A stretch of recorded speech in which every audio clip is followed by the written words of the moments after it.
ขอนิมนต์พระภิกษุสงฆ์สามเณรเจริญพรแม่ชีโยคีคุกเข่าพนมมือ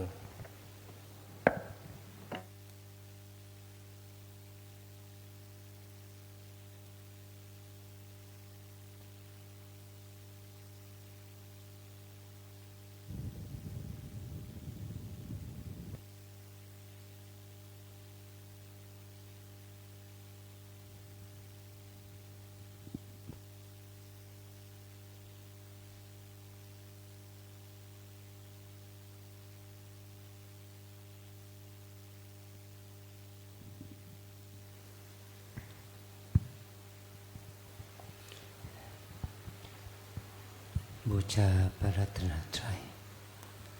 อิมินาสการเรนะอิมินาสการเรนะ พุทธังอภิปูชยามะพุทธังอภิปูชยามะอิมินาสการเรนะอิมินาสการเรนะธัมมังอภิปูชยามะธัมมังอภิปูชยามะอิมินาสการเรนะอิมินาสการเรนะสังฆังอภิปูชยามะสังฆังอภิปูชยามะอะระหังสัมมาสัมพุทโธภควาอะระหังสัมมาสัมพุทโธภควาพุทธังภควันตังอภิวาเทมิพุทธังภควันตังอภิวาเทมิสวากขาโตภควตาธัมโมสวากขาโตภควตาธัมโมธัมมังนัมสสามิธัมมังนัมสสามิสุปฏิปันโนภควโตสาวกสังโฆสุปฏิปันโนภควโตสาวกสังโฆสังฆังนะมามิสังฆังนะมามิพันธมัญญังพุทธัสสะภควโตปุพพาคะนะมะการังกะโรมาเสนะโมตัสสะภะคะวะโตอะระหะโตสัมมาสัมพุทธัสสะนะโมตัสสะภะคะวะโตอะระหะโตสัมมาสัมพุทธัสสะนะโมตัสสะภะคะวะโตอะระหะโตสัมมาสัมพุทธัสสะอัญชลีวันทาอภิวาทอัญชลีวันทาอภิวาทอัญชลีวันทาอภิวาทอัญชลีวันทาอัญชลี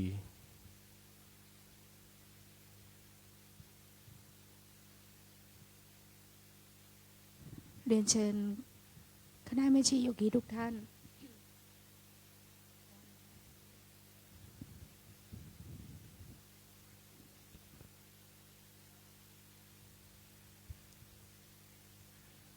ขอนิมนต์พระภิกษุสงฆ์กับพระอาจารย์เจ้าคุณพร้อมกันอัญชลีวันทาอภิวาทอัญชลีวันทาอภิวาทอัญชลีวันทาอภิวาทอัญชลีวันทาอัญชลีนิมนต์สามเณรเรียนเชิญคณะแม่ชีโยคีทุกท่านน้อมกราบท่านเจ้าคุณพระอาจารย์พร้อมกันค่ะอัญชลีวันทาอภิวาทอัญชลีวันทาอภิวาทอัญชลีวันทาอภิวาทอัญชลีวันทาอัญชลี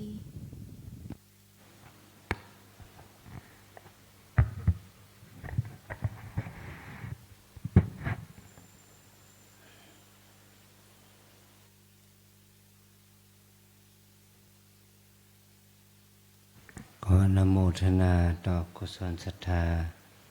ที่พวกเราทั้งหลายได้กระทำบำเพ็ญ ขอบุญนี้จงเป็นอานิสงส์ให้เราจะเดินในสมาปฏิบัติ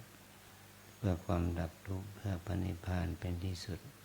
จงบังเกิดผลแก่พวกเราทั้งหลายจงทุกข์ทั่วหน้ากันด้วยเถิดสาธุสาธุสาธุ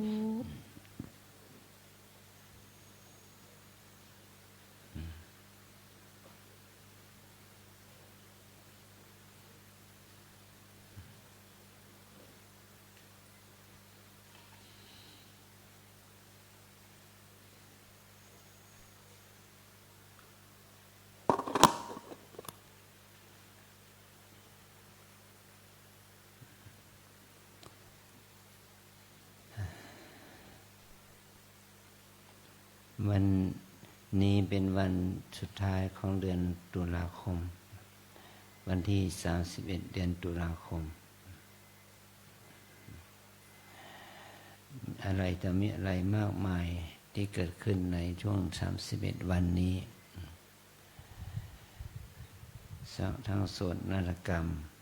และความปลื้มปีติการหวนระลึกถึงคุณงามความดีของบุคคลผู้ล่วงลับดับขันธ์เป็นวันเป็นเดือนที่เราได้บำเพ็ญกุศลทานศีลภาวนาหลายอย่างรวมไปถึงเราทุกคนหลายคนก็หลายคนก็ประสบกับโรคภัยน้ำท่วมอย่างนี้เป็นต้นมันเกิดขึ้นในช่วงเดือนนี้แหละนะเราก็ผ่านพ้นไปด้วยดีก็เหลือเวลาอีกประมาณ4 ชั่วโมงก็จะพ้นวันที่31แล้วเนาะทั้งความดีงามและความทั้งความดีงามและความเศร้าโศกเสียใจก็มีในวินาทีนี้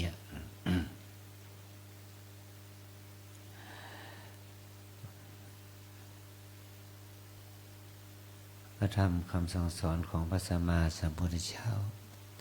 ได้ทรงตรัสว่าการเวลาย่อมกัดกินชีวิตสัตว์แลกตัวมันเองหรือว่าหมายความว่าวันเวลานี่มันบั่นทอนอายุของเราไปทุกๆวินาทีทุกๆนาทีทุกๆชั่วโมงนะเราไม่สามารถจะหวนกลับมาใช้วันเวลาที่ผ่านไปได้เรียกว่า31วันของเดือนตุลาคมที่ผ่านมานั้นการทำดีก็เป็นดีของเราแล้วการทำไม่ดีก็เป็นความไม่ดีของเราแล้วการความดีก็เป็นบุญของเราแล้วการทำบาปก็เป็นบุญบาปของเราแล้วไม่ว่าจะเป็นบุญเป็นบาปดีหรือชั่วมันก็เราเป็นผู้รับเสวยผลนี่เราทั้งหลายได้ให้เราพิจารณาถึงว่าวันเวลามันเราใช้วันเวลาไปในลักษณะไหนมันเกื้อกูลแก่เราหรือว่ามันบั่นทอนชีวิตของเราไปทางไหน แม้ว่าจะเป็นคนไทยคนเทศนะบ้านเขาบ้านเราก็ประสบเหตุเพศภัยร้ายประการอย่างวันนี้ได้ข่าวว่าประเทศสเปนแคว้นเมืองวาเลนเซียเมื่อหลายปีก่อนประมาณปี2002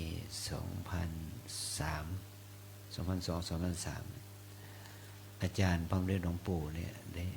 เป็นเดินทางไปที่เมืองวาเลนเซียเนี่ย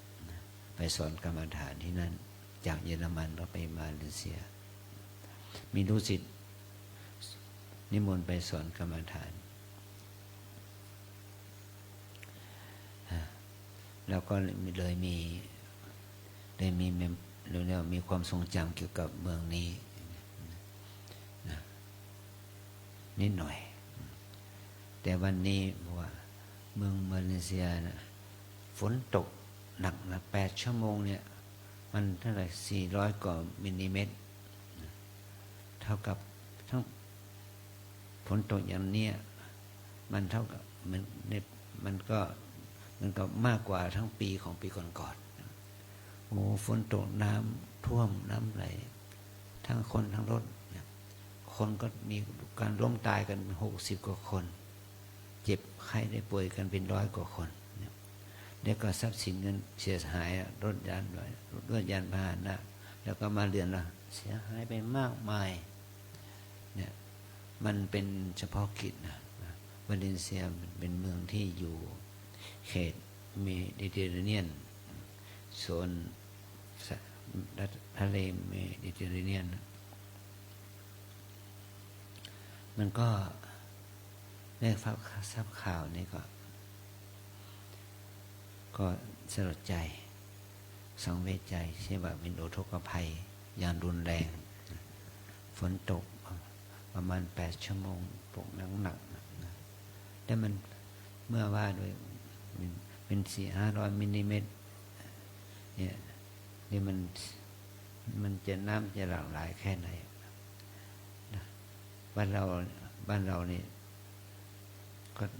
ตกแล้วก็น้ำท่วมอันนี้เราก็ให้สื่อถึงความเสียหาย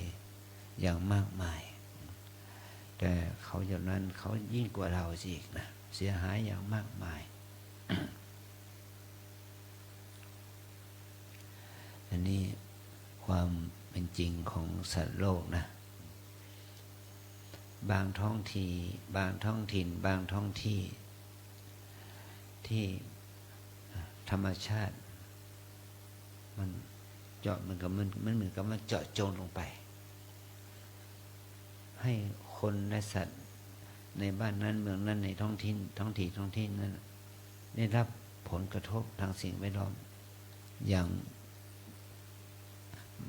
ยิ่งยวดอย่างมหาศาลที่มันก็เป็นผลร้ายที่เกิดจากธรรมชาติมันก็มีผลกระทบนี่อย่างบ้านเราเนี่ย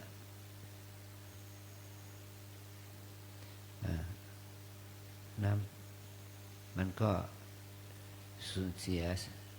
ประสบอุบัติเหตุอุบัติภัยในบางท้องที่ในบางส่วนเมื่อ2 วันก่อนนี้มีโยมมาทำบุญกับบ้านเราเพราะโยมได้รับปากกับบ้านเราว่าจะถวายกฐินเป็นเจ้าภาพถวายกฐิน4 กองและไม่ได้มาเพราะว่านั่นแหละโรงงานบ้านในโรงงานถูกน้ำท่วมเพราะว่าโรงงานของโยมเนี่ยทำธุรกิจเกี่ยวกับย้อมผ้าปีไหนมามันก็ไม่ท่วมนะปีนี้ถูกทั้งบ้านทั้งโรงงานท่วมหนักนะโรงงานที่ย้อมผ้าก็เสียหายทั้งโรงงานแต่ร้านค้าเขาก็ได้ผ้าที่ย้อมที่อย่างมาแล้วก็ท่วมที่ร้านของในส่วนที่ทำธุรกิจแต่โยมนี่เสียหายเพราะโรงงานเสียหายโยมก็ยังมีศรัทธานะเมื่อโรงงานได้ทำที่ว่ามันท่วมแล้วก็แก้ไขทำความสะอาดโรงงานเสร็จแล้วก็แก้ไขทำความสะอาดบ้านเสร็จแล้วก็ยังมีใจมาทำบุญกฐินย้อนหลังเอาปัจจัยมาทำบุญกฐินได้ตั้งใจไว้อย่างไรก็มาทำบุญตามศรัทธาเนี่ย การทำบุญมันก็มีความศรัทธาที่จะต้องทำนะแต่ว่าเมื่อเกิดเพศภัยขึ้นมาก็ว่าไปตามเหตุนั่นแหละเป็นไปตามเหตุตามปัจจัยเราทั้งหลายก็เหมือนกัน เมื่อเราอยู่ที่นี่เราปลอดภัยจากน้ำท่วม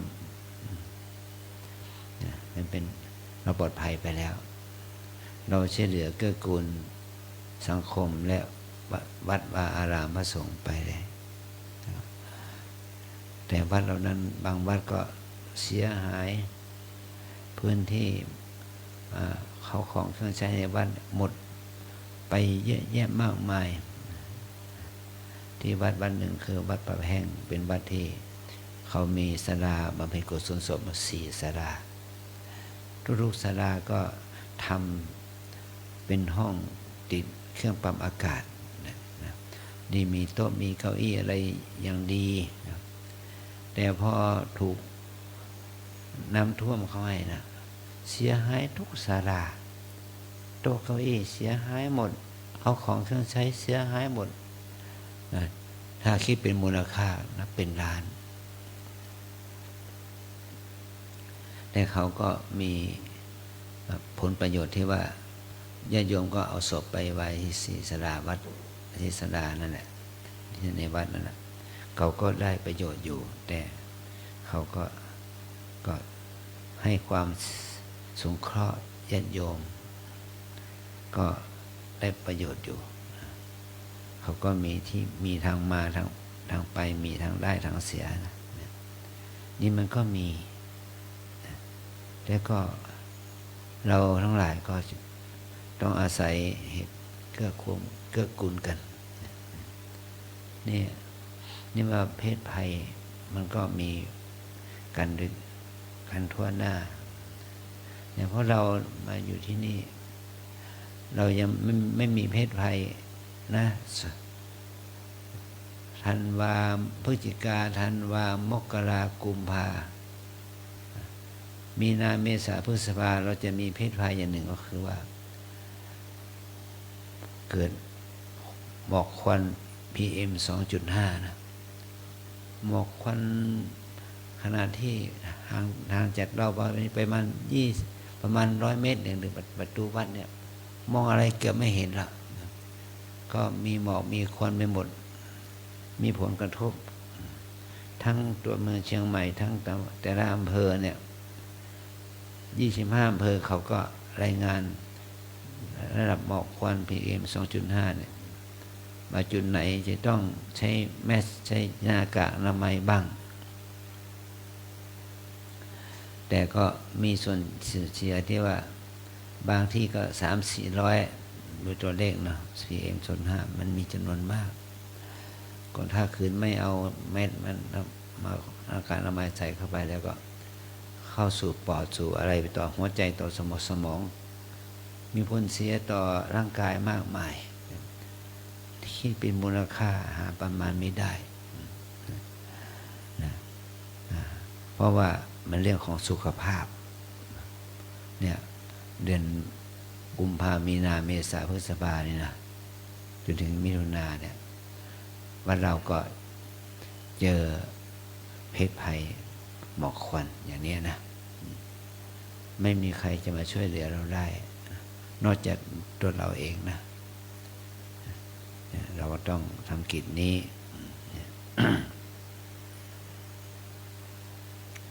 เนี่ยความที่เราอยู่กับธรรมชาติเนี่ยเราต้องอยู่กับโลกแห่งความเป็นจริงหลายอย่างที่เราไม่สามารถสกัดกั้นยับยั้งมันได้เพราะว่าธรรมชาติมันมีความวิบัติมันไม่ความสมดุลธรรมชาติมันไม่มีแล้วก็มีผลกระทบต่อพวกเราแต่ว่าบ้านเรานี่ก็ดีหน่อยแม้จะข้างนอกจะมีหมอกควันเยอะไปหมดแต่ว่าเรานี่ดีคือว่ามีต้นไม้นะมีต้นไม้ใหญ่ช่วยกรองหมอกควันฝุ่นละอองหมอกควันไว้ในระดับหนึ่งนะอย่างที่เราเดินนั่งกันภายในนี้ก็ยังพอไหวยังพอที่จะอยู่กับสิ่งแวดล้อมอย่างนี้นะแต่ถ้าเราไม่มีต้นไม้แล้วแย่แล้วนะ มันทำให้ตัวเราทุกคนเนี่ยมีหายใจแบบมีฝุ่นมีละอองเนี่ยอันนี้ก็เป็นธรรมชาตินะธรรมชาติของธาตุทั้งสี่เนี่ยถ้าดินน้ำไฟลมเมื่อมันมีผลกระทบเราเองก็เด็กเลี้ยงไม่ได้นะเด็กเลี้ยงไม่ได้นี่อันนี้เป็นตัวธรรมในคำสอนในพระไตรปิฎกท่านกล่าวท่านแสดงถึงเรื่องของธรรมที่เป็นเหตุเป็นผลอยู่มีอยู่สามสเต็ปนะ3ระดับด้วยกันธรรมที่เป็นเหตุเป็นผลระดับอริยสัจทุกข์คือผลสมุทัยคือเหตุนิโรธคือผลมรรคคือเหตุทุกข์เป็นผลสมุทัยเป็นเหตุสมุทัยคือเหตุไม่ดีก็มีผลเป็นทุกข์ที่ไม่ดีมรรคเป็นเหตุแล้วนิโรธเป็นผลก็ว่าเมื่อเจริญสติเจริญสมาธิปัญญาแล้วก็เกิดความระงับดับกิเลสอกุศลไปตามสมควรแก่สติปัญญานั้นก็เป็นเรียกว่ามรรคเป็นเหตุนิโรธเป็นผลสมุทัยเป็นเหตุทุกข์เป็นผลอันเนี้ย เราสร้างบุญที่เป็นวัตคามณีกุศลบุญที่เกิดขึ้นบุญที่เราทำเนี่ยเป็นบุญที่เป็นไปเพื่อวัฏสงสารเป็นบุญที่เป็นไปเพื่อความเวียนว่ายตายเกิดมันก็มีทุกข์มันมีทุกข์เป็นที่ว่าเกิดมาเป็นมนุษย์กับเทวดาพรหมมันก็มีทุกข์เป็นผลแต่วิวัตคามณีกุศลถ้าเราจะเดินวิปัสสนากรรมฐานจนขึ้นขั้นอริยมรรคจะเดินขึ้นก็เรียกว่าวิวัตคามณีกุศลมันก็มีผลคือดับทุกข์ได้ดับทุกข์ได้มันก็คือว่าที่เราเรียกว่านิพพานได้เพราะว่าวิวัตคามณีกุศลนั้นเป็นกุศลขั้นที่ว่าถึงขั้นที่ดับรูปดับนามดับกิเลสตัณหาอันนี้เป็นธรรมะขั้นเหตุผลนะแล้วสูงขึ้นไปพระพุทธองค์ทรงตรัสสอนเรื่องปัจจัยการหรือปฏิจจสมุปบาททำอะไรเป็นผลทำอะไรเป็นเหตุพระพุทธองค์ทรงตรัสถึงว่าธรรมที่เป็นเหตุก่อนว่าเมื่อมีอวิชชามีโมหะย่อมมีสังขารคือผลบุญบาปเกิดขึ้นเพราะมีอวิชชาเมื่อมีสังขารเป็นเหตุแล้วย่อมก่อให้เกิดวิบากคือวิญญาณเป็นผลเมื่อวิญญาณเกิดขึ้นแล้วเป็นวิญญาณเป็นเหตุเกิดขึ้นแล้วย่อมมีรูปมีนามเป็นผลมีกายมีใจเป็นผลเมื่อมีกายมีใจมีอายตนะสัมผัสสมบูรณ์เป็นเหตุก็ย่อมมีผัสสะเป็นผลเมื่อมีผัสสะเป็นเหตุการกระทบอารมณ์เป็นเหตุย่อมเกิดความรู้สึกเป็นผลเวทนาเป็นผลเมื่อความรู้สึกเป็นเหตุเกิดขึ้นแล้วถ้าขาดสติสัมปชัญญะก็เกิดตัณหาเป็นผลเมื่อตัณหามีกำลังแล้วมันก็เกิดเป็นเหตุมันก็เกิดอุปทานยึดมั่นถือมั่นเป็นผลเมื่อมันมีอุปทานความยึดมั่นถือมั่นเป็นเหตุมันก็ทำกรรมกายกรรมวจีกรรมมโนกรรมที่เป็นบุญเป็นบาปมันก็เป็นผลกรรมที่เป็นบุญเป็นบาปเป็นเหตุมันก่อให้เกิดการมีวิบากเกิดชาติความเกิดขึ้นแล้วเกิดชราความแก่มรณะความดับเป็นผลเมื่อเรามีชาติชรามรณะเกิดอยู่เราก็ย่อมจะเกิดความเศร้าโศกลำไรลำพันธ์ทุกกายทุกใจเป็นผลความเกิดขึ้นแห่งกองทุกข์ทั้งทิ้นทั้งปวงนี้เป็นมีเหตุมีผลอย่างนี้แหละนะเพราะว่าแล้วพระองค์ก็ตรัสว่าถ้าเราได้เข้าถึงความดับซึ่งอวิชชาดับราคะได้แล้วเมื่อไหร่ อวิชชาเยตเววะอเสสะวิราคะนิโรธาเนี่ยมันว่าเมื่อเราดับตัววิชาตัวออกไปใช้ได้มันก็มีราคาคือความไม่ยึดติดมันเกิดก็ดับได้แล้วมันก็สังขารมันก็ดับเมื่อสังขารมันดับวิญญาณมันก็ดับเมื่อวิญญาณมันดับรูปนามกายใจก็ดับเมื่อรูปนามกายใจดับอายตนะมันก็ดับเมื่ออายตนะดับผัสสะมันก็ดับเมื่อผัสสะมันดับมันก็เกิดเวทนามันก็ดับเมื่อเวทนามันดับแล้วก็ตัณหาความอยากมันก็ดับเมื่อตัณหามันดับอุปทานความยึดมั่นถือมั่นมันก็ดับนะอุปทานความยึดมั่นถือนั้นมันดับภพชาติมันก็ดับชรามรณะความแก่ความตายความเศร้าโศกความวิไลลำพันธ์ทุกข์กายทุกข์ใจขับเกินใจมันก็ดับไปตามลำดับความดับแห่งทุกข์ย่อมมีได้ด้วยประการเช่นนี้นะมันเป็นปัจจัยการเกิดขึ้นตั้งอยู่ดับไปเกิดขึ้นอยู่ดับไปของสรรพสิ่งนะเหมือนกับกงล้อมันก็มีกงมีกรรมมีอะไรมีล้อที่มีดุมมีอะไรมันก็เคลื่อนไปตัวหนึ่งเคลื่อนอีกตัวหนึ่งเราเคลื่อนตามมาไปนะเหมือนกับกงล้อกับล้อรถที่มันมีซี่มีหลายซี่นะเมื่อตัวหนึ่งเคลื่อนอีกตัวหนึ่งก็เคลื่อนไปนี่พระพุทธเจ้าได้ทรงสอนอย่างนี้แล้วอย่างอีกอย่างหนึ่งก็คือพระองค์ทรงสอนเรื่องปัจจัย24นะปัจจัยแปลว่าทำที่ช่วยอุปการะให้ผลเกิดขึ้นปัจจัยแปลว่าทำที่ช่วยอุปการะให้ผลเกิดขึ้นเหตุนี่แปลว่าทำที่เป็นเหตุหรือทำที่เป็นที่เป็นปัจจัยถ้าทำที่เป็นผลเขาเรียกปัจจัยยุบันเหตุเกิดขึ้นย่อมเกิดไม่เหตุเกิดผลเกิดไม่เหตุดับผลก็ดับไม่เหตุเกิดผลเกิดไม่เหตุดับผลก็ดับเป็นเหตุเป็นผลเกี่ยวขึ้นกันอย่างนี้มันเหมือนกับว่ามันทำที่เป็นปัจจัยหรือทำที่เป็นเหตุมี24ปัจจัยที่ว่าเหตุปัจจโยปัจจัยคือเหตุมีโลภะเหตุโทสะเหตุโมหะเหตุ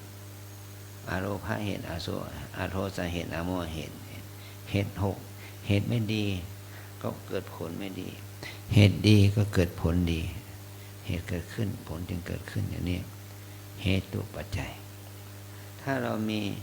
เหตุไม่ดีเกิดขึ้นในใจเราบ่อยๆการกระทำการพูดการคิดโดยมันก็ย่อมเกิดขึ้นถ้าเหตุที่ดีเกิดขึ้นบ่อยๆมันก็ไม่โลภไม่โกรธไม่หลงหมายความว่ามีจาคะเมตตาปัญญาเกิดขึ้นในใจเราบ่อยๆมันก็สร้างมันก็ก่อให้เกิดผลก็เกิดรูปนามกายใจที่ดีก็เกิดขึ้นเหตุธรรมะที่จะเป็นเหตุตัวที่สองคือว่ามีอารมณปัจจัยอารมณ์เนี่ยว่ารูปเสียงกลิ่นรสสัมผัสธรรมารมณ์นี่แหละนี่เป็นเหตุแล้วตัวผลก็คือตัวจิตใจตัวจิตใจรูปนามกิจจิตใจมันก็เกิดขึ้นถ้าจิตมันเกิดขึ้นแล้วมันไม่มีมันเป็นจิตที่ดีมันก็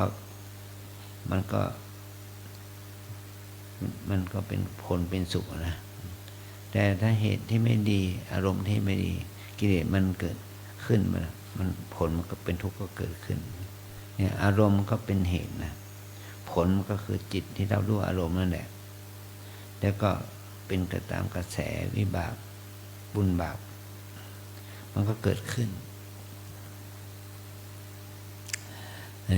เป็นอารมณปัจจัยเรียกว่ากรรมปัจแล้วก็มีปัจจัยอื่นๆเรียกว่าอธิปติปัจจัยทำที่ชื่อว่าอธิบดีเป็นปัจจัยมันก็เกิดความพอใจความเพียรความใส่ใจ ความคิดความนึกตึกตองอะไรกันต่างๆเนี่ยถ้ามันเกิดขึ้นที่มันเป็นไปตามถ้ามันเป็นไปด้วยทางกุศลผลมันก็เป็นกุศลผลมันก็เป็นความดีเป็นสุขถ้าเหตุมันไม่ดีผลที่ออกมามันก็เป็นความไม่ดีเป็นผลเป็นทุกข์เหตุดีก็ผลเป็นสุขเหตุไม่ดีก็ผลเป็นทุกข์อันนี้อธิบายยาวถ้าอธิบายทั้งหมดนี่ไม่ได้หรอกเหตุตัวอย่างว่ากรรมปัจจโยกรรมเป็นเหตุกรรมก็คือเจตนาถ้าเจตนาให้เกิดขึ้นในใจเราเนี่ยมันเป็นเจตนาที่ไม่ดีเป็นอกุศลผลมันก็เป็นรูปนามที่เป็นวิบากที่เป็นอกุศลเป็นภพภูมิเป็นภพชาติที่ไม่ดีถ้าเหตุคือกรรมนั้นดีล่ะเป็นบุญเป็นกุศลล่ะผลมันก็ได้รูปได้นามได้ชีวิตที่ดีเนี่ยเรียกว่ากรรมดีก็ตามกรรมไม่ดีก็ตามมันก็เกิดขึ้นที่เกิดจากการที่เราที่มันเกิดขึ้นในชีวิตประจำวันของเรานี่แหละนะ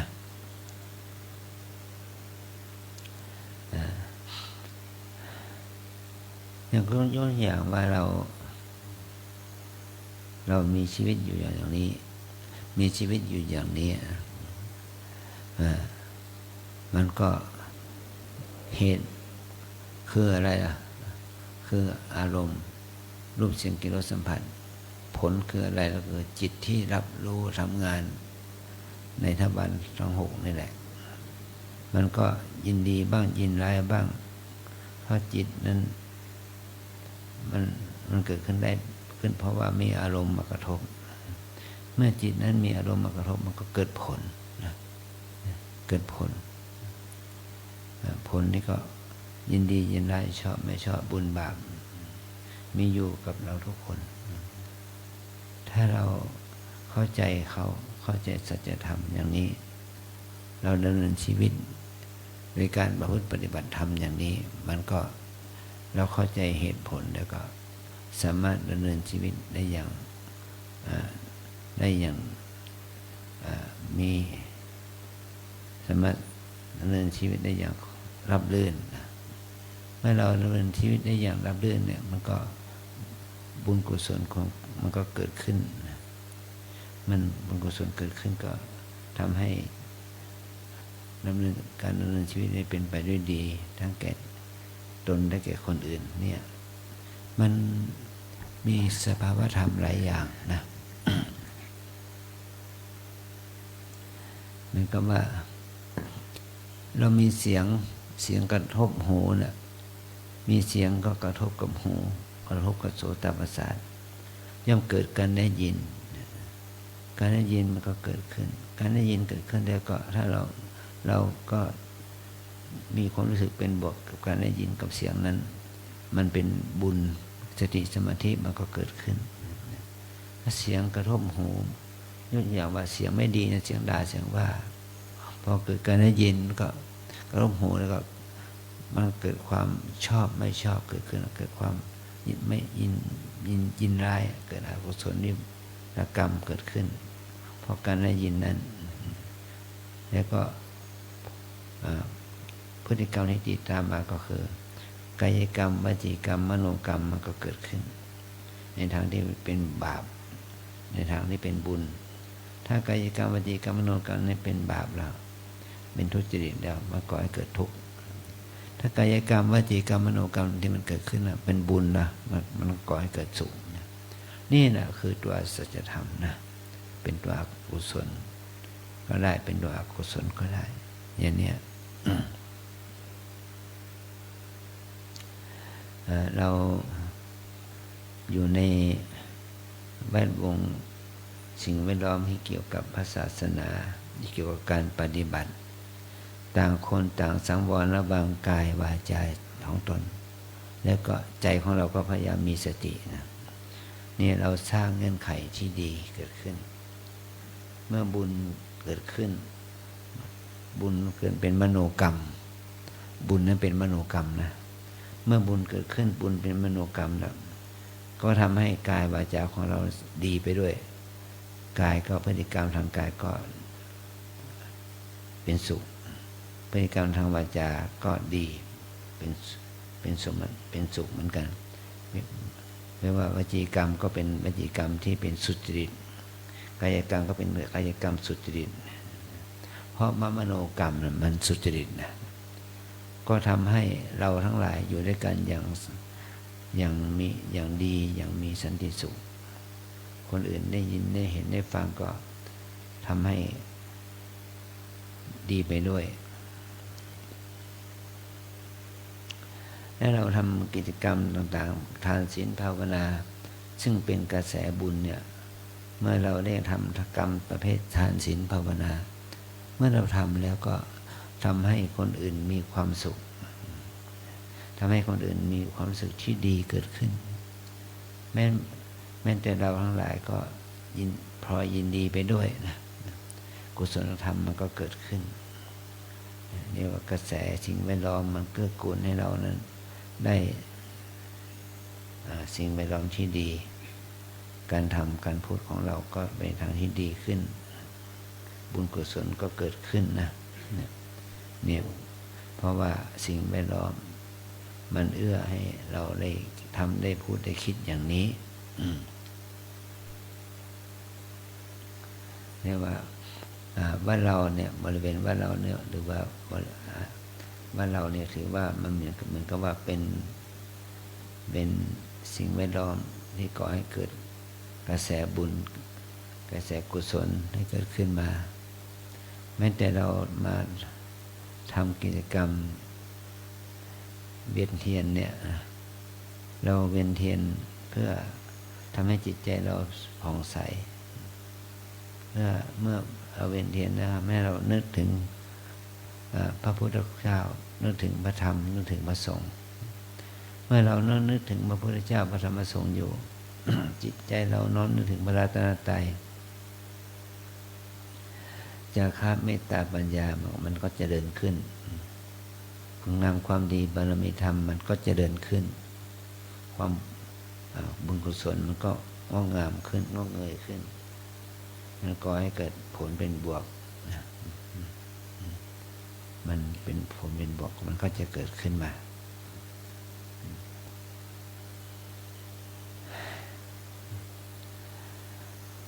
ในสิ่งแวดล้อมมันเอื้อให้เราทำในสิ่งที่ดีแล้วได้แล้วก็มันเอื้อให้เราทำในสิ่งที่ไม่ดีเหมือนกันนะเมื่อมันเอื้อให้เราทำในสิ่งที่ดีมันก็เป็นบุญเป็นคุณถ้ามันเอื้อให้เราทำในสิ่งที่ไม่ดีมันก็เป็นบาปเป็นโทษพระศาสนาหรือคำสอนของพระพุทธเจ้าสอนให้พระองค์สอนให้เราละชั่วให้เราทำดีทำใจให้บริสุทธิ์ถ้าเราได้ดำเนินตามคำสอนของพระสัมมาสัมพุทธเจ้าอย่างนี้ก็อย่าคิดว่าเราจะมีความสุขเพราะว่าเราอยู่กับสิ่งแวดล้อมกับบุคคลที่ไม่มีความรู้ไม่มีความศาสนาไม่มีความรู้ไม่มีความเข้าใจในคำสอนของพระพุทธเจ้าก็มีอยู่เยอะอย่างปัจจุบันนี้เราสื่อมวลชนสื่อสารโซเชียลอะไรต่างๆมันมีข่าวเยอะแยะมากมายไม่หมดมีแต่สื่อที่ดีและสื่อที่ไม่ดีข่าวที่เรารับแล้วข่าวที่ดีแล้วข่าวที่ไม่ดีได้ประการมีมากมายหลายอย่างเราก็ถึงเลือกเอาว่าเราจะพยายามจะเสพข่าวแบบไหนเสพข่าวแบบที่เป็นคุณหรือเสพข่าวอย่างเป็นโทษล่ะถ้าเราเสพข่าวอย่างเป็นคุณมันก็เป็นบุญแก่เราเสพข่าวอย่างเป็นโทษก็มันก็เป็นบาปแก่เราคนเราก็เมื่อเกิดขึ้นมาแล้วก็มีความเป็นเด็กเป็นหนุ่มเป็นสาวแก่ชราจะถึงแก่ความตายไปเป็นธรรมดาเหมือนคนทุกคนอาจารย์ได้ให้ข้อคิดกับโยคีว่าเรามีชีวิตอยู่ด้วยกันนี่มันไม่ถึง100 ปีหรอกมันก็ว่า มนุษย์ในโลกนี้มีประมาณ 7,000 ล้านคนเนี่ยใน 7,000 ล้านคนเนี่ยตั้งแต่วันพรุ่งนี้วันที่1 พฤศจิกายนเนาะนับไปอีก100 ปีเนี่ยมันจะมีคนเหลือไม่ถึงล้านคนนะ 7,000 ล้านคนพอนับตั้งแต่วันที่1 พฤศจิกายนวันพรุ่งนี้จนนับไปเป็นประมาณ100 ปีจะมีคนไม่ถึงล้านคนนะคนที่เกิดตั้งแต่วันพรุ่งนี้นะเป็นต้นไปเนี่ยพอถึงเวลา100 ปีก็ตายกันหมดละอายุไขเขาหมดอายุไขแต่ว่า100 ปีเนี่ยคนประมาณ 7,000 ล้านคนเนี่ยก็เสียชีวิตกันหมดนะให้เราพิจารณาถึงวันเวลาที่ผ่านไปมันไม่หวนกลับคืนมาถึงเราอย่างนี้นะนี่ก็เลยให้ข้อเปรียบเทียบว่าคนในโลกนี้จะมีคนถึงล้านคนไหมที่จะมีอยู่ถึง100 ปีนะทัปนานะไม่ถึงเนาะตายไม่หมดละที่เกิดมาตั้งแต่พรุ่งนี้เป็นต้นไปเนี่ยที่มีอายุ 7,000 ล้านที่มีจำนวนเป็นพันล้านคนตายไปหมดนะแล้วคนที่อย่างพวกเราล่ะที่มีอายุ30 ปี40 ปี50 ปี60 70 ปี80 ปีอะไรมันก็จะมีชีวิตอยู่ในโลกนี้อีกไม่กี่ปีคนที่มีอายุ80 ปี90 ปีก็จะอยู่กับในโลกนี้ประมาณ10 ปี20 ปีเท่านั้นก็ตายไปแล้วถ้าคนมีอายุ40-50 ปีแล้วก็จะมีชีวิตอยู่ในโลกนี้ประมาณสัก30-40 ปีเท่านั้นก็ตายไปหมดแล้วแล้วคนที่มีเป็นหนุ่มเป็นสาวอายุ10-20แล้วก็มีชีวิตอยู่ได้ในโลกนี้ประมาณสัก70-80 ปีก็ตายไปหมดแล้วอย่างที่บอกแล้วว่าเด็กที่เกิดวันพรุ่งนี้นะก็จะอยู่ได้ไม่เกิน100 ปีที่เกินกว่า100 ปีก็ทั่วโลกก็ไม่ถึงล้านแล้วก็เหตุเพศภัยอุบัติเหตุอุบัติภัยมากมายเกิดขึ้นในโลกที่เขาตายไปในวัยที่ไม่เหมาะไม่สมควรเนี่ยมันมีมากมายเหลือเกินไม่ว่าจะเป็นคนญี่ปุ่นที่มีอายุยืนยาวนะเขาก็อยู่ได้เขาก็อยู่ไม่ได้คนจีนมีเป็น1,000 ล้านกว่าคนเขาก็อยู่ไม่ได้คนอินเดียมีเป็นพันกว่า400 ล้านคนเขาก็อยู่ไม่ได้เขาต้องตายไปเราก็หลายก็เหมือนกันเรามาปฏิบัติธรรมนี่เนาะจะอยู่เหมือนกันได้กี่ปีนะขอให้เรามีเมตตาต่อกันมีความรักใคร่ต่อกันมีความยินดีต่อกันเถอะแล้วเราจะอยู่กับด้วยกันในโลกนี้อย่างมีความสุขเข้าสู่สันติสุขนะเราปฏิบัติธรรมเนี่ยมันจะก่อให้เกิดความสันติสุขแก่เรานะเบื้องต้นก็คือเราสุขทางใจเนี่ยเราจะได้มีความสุขทางใจแก่กันและกันเกื้อกูลกันเนี่ยเป็นอย่างนี้นะอันนี้ก็ขออนุโมทนาบุญกับพวกเราทั้งหลายนะขออนุโมทนาบุญกับคุณโยมอรวรรณเกียรติชินที่พร้อมด้วยครอบครัวที่ถวายน้ำปานะแก่พระภิกษุภิกษุณีสามเณรแม่ชีโยคีผู้ปฏิบัติธรรมทุกท่านให้โยมและครอบครัวจงมีความสุขกันทั่วหน้าเราให้พรโยมนะสัพพิติโยวิวัชชันตุสัพพะโรโควินาศตุมาเตภวันตรายโยสุขีติขายุโกอภิวาทนาสีลิสนิจังปัจจายโนจัตตารโอวันทันติอายุวันโนสุข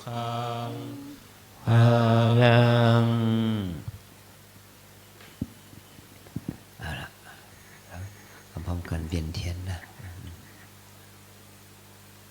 Thank you very much for joining with us for ceremony tonight. Today, Buddhist holy day, วันพระ we have ceremony for worship to the Triple Gem. Now we start for ceremony for respect to Buddha, Dhamma and Sangha together. แล้วเราให้บูชา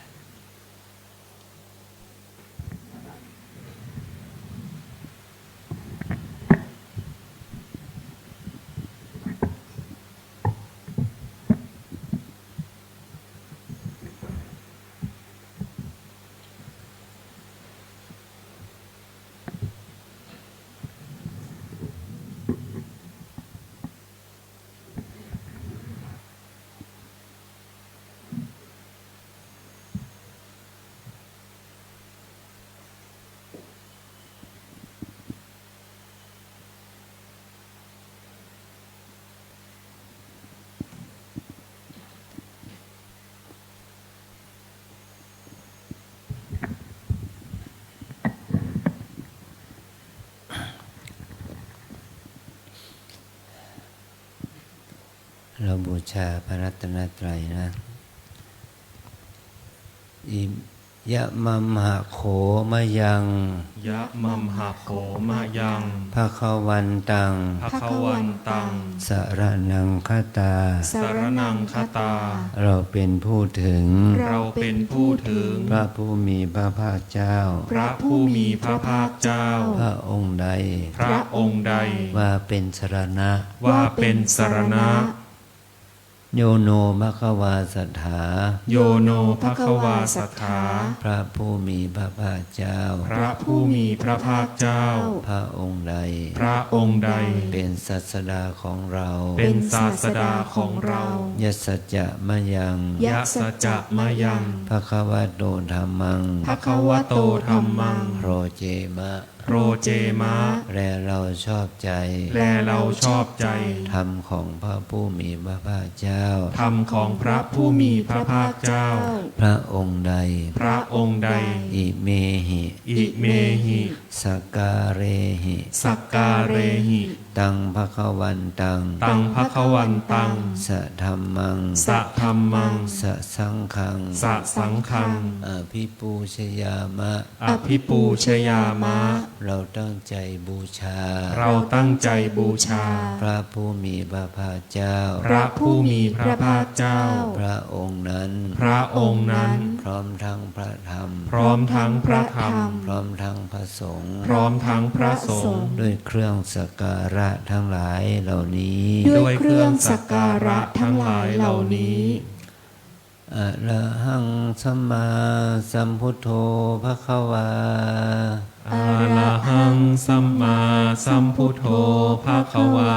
พุทธังภควันตังอภิวาเท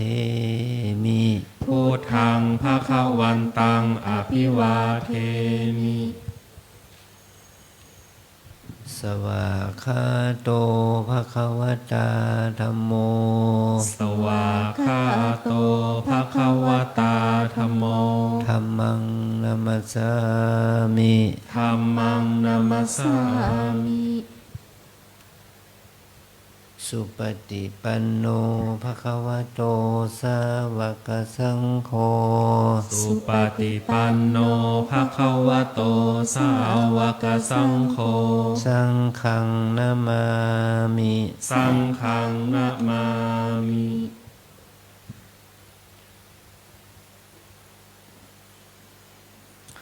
พันธมัญญังพุทธัสสะภควโตปุพพภา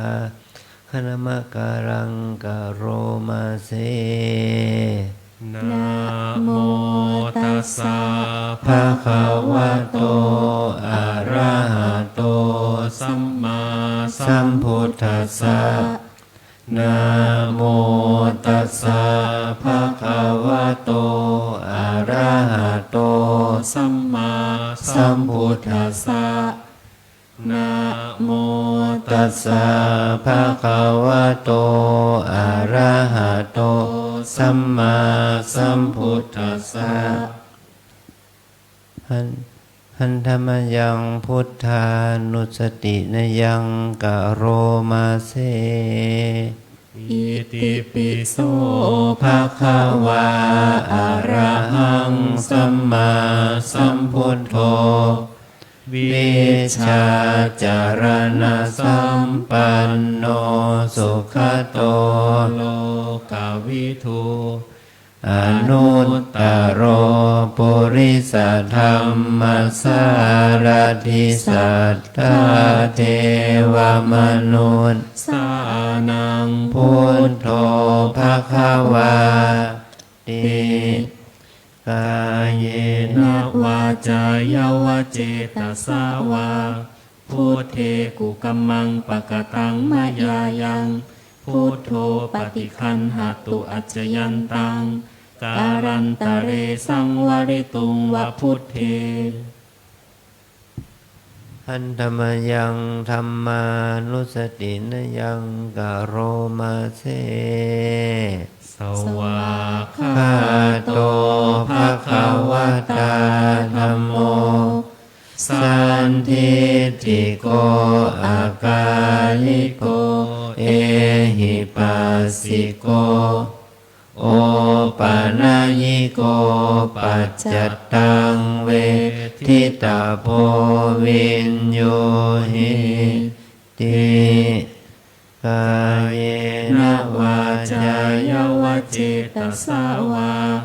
ธัมเมกุกัมมังปะกตังมายายังธัมโมปฏิคันหตุอัจจยันตังกาลันตะเรสังวริตุงวะธัมเมหันธรรมยังสังขานุสตินยังกะโรมาเสสุปฏิปันโนภะคะวะโตสาวกสังโฆอุชุปฏิปันโนภะคะวะโตสาวกสังโฆยายาปฏิปันโนภะคะวะโตสาวกสังโฆสามีจิปฏิปันโนภะคะวะโตสาวกสังโฆญาทิทังจัตตาริปุริสายุคานิอัตถปุริสปุคลาเอสะภะคะวะโตสาวกสังโฆอาหุนายโยปาหุนายโยทักขินายโยอัญชลีกรณีโยอนุตตรังปุญญเขตังโลกัสสะติกายเยนะวาจายวเจตสาวาสังเคกุกัมมังปะกตังมายายังสังโฆปฏิคันหตุอัจจยันตังการันตะเรสังวริตุงวะสังเคค่ะขออนุญาตใจเสียงนะตอนนี้ขอให้โยคีทุกท่านนะที่นั่งรอบพระเจดีย์นะเดินมาฝั่งด้านซ้ายมือเลยนะคะ ตั้งแถวหน้าวิหารหลวงพ่อตะโปนะคะทางนี้ด้วยนะคะเชิญค่ะมาทางซ้ายมือนะเพราะว่าฝั่งนู้นจะมีชาวต่างชาติเขาตั้งแถวรออยู่นะคะเดินมาเลยนะคะจัดแถวเรียงสีเว้นระยะห่างด้วยนะคะไปเลย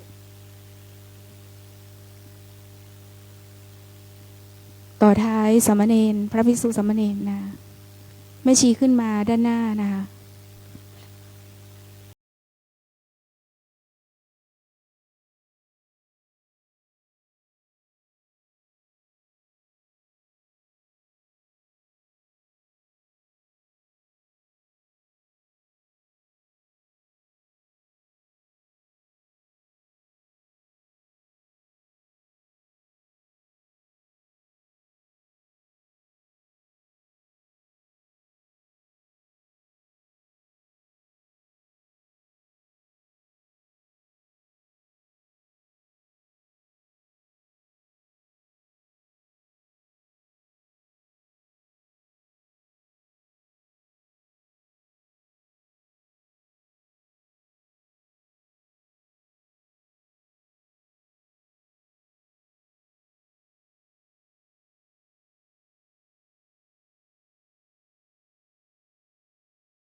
ค่ะขอให้โยคีกลับนั่งที่เดิมนะอธิษฐานเสร็จแล้วนะคะกราบสติปัฏฐาน4นะคะก่อนนั่งสมาธินะคะ